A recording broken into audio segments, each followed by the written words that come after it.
Today is pretty hot out in New York, and I decided to do quite a light day so I don't overheat up on the sun.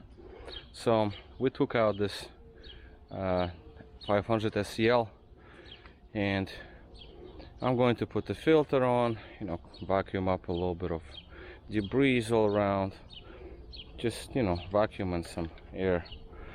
I'll put a little pipe over there that is just blocked off. As you can see, this needs to be replaced. I have a pipe that's just disconnected, so we have slight vacuum leak there. It has to be sealed system, really. AC over here leaked right out, so it only lasted a day, so there is a leak somewhere, serious leak. Then I also want to install replacement mirror switch because the panel is still in pieces, so I want to put the panel back together. That climate control is actually mine, I believe. There are some climate controls laying in the trunk here, so I'm going to put one of these because I believe this one didn't light up or display didn't work, and then the other one was in there, but this one is missing the button, and the actual styles is slightly different, so I don't think I will be able to just replace the button, although we'll see. Radio I haven't even tried, I don't know if it works, but I want to clean up the trunk a little bit and move on, because this car probably will be picked up to the end of the month, and the rest of issues that I already show about it will be dealt by an owner. Right now, for me, it was a certain agenda, and that agenda was pretty much met. The only thing that I could not duplicate at this point of time is that left blinker blinking out of a blue, but we'll see. Maybe I'll get it to blink again, who knows, we'll see.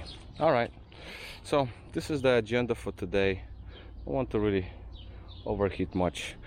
Oh yeah, the soft close time's out, and the trunk has a leak here in the soft close actuator. That is something also to be replaced. That's probably going to be done by owner, but I'm going to get a soft close pump to work on all the other doors, so it's going to be only left to be whatever's going to be left to do is the actuator on the trunk soft close. That's bad agenda. We'll see how the day goes. Let's see where we are so far. So the panel's back in, filter connection, the hose, that's easy stuff. I cheated a little bit. I moved the wiper, at least this one, outwards, because I see that somebody did try to cut the line here, so this wiper is not hitting against the plate here, the covering.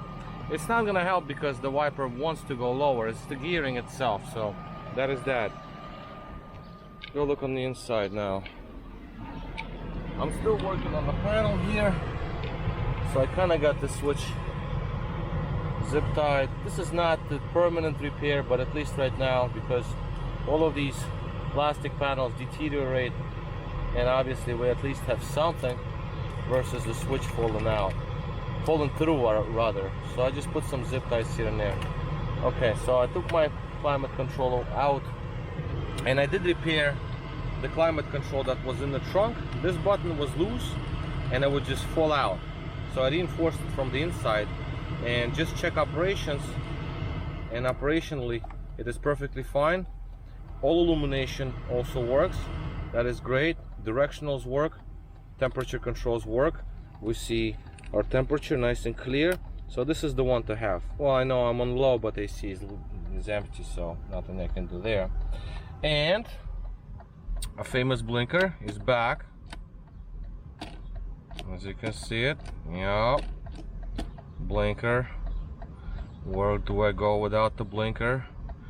And what I'm gonna do next is I'm going to actually secure these switches a little bit because they're a little loose, and there's a little panel here loose. Also put some zip ties just to hold it together, and move on to blinker. Alright, I put some panels back together, but blinker is out of control now. Very out of control. It's not even on, the car is just accessory. It's not even ignition on, blinker is blinking. I got directional, as you can see. It's absolutely mad at this point. So hopefully I will find something down under. I also see that the instrument cluster flickers, and that's a problem also in itself. But first things first, the blinker, see what's going on. It might be the cluster itself, but I want to do as easy as I can just to actually localize the problem versus just bang on it and then it fixes itself. Okay, so I looked down under, took the panel off real quick just to see. There's some alarms here, but they're not connected. The old alarm, I cut it out, disconnected the stock, removed the cluster and all of that good stuff. I don't see any immediate issues. I don't see any melted cables. So now the next step is to look into the actual light control module and blinker. Maybe something is wrong inside the module itself.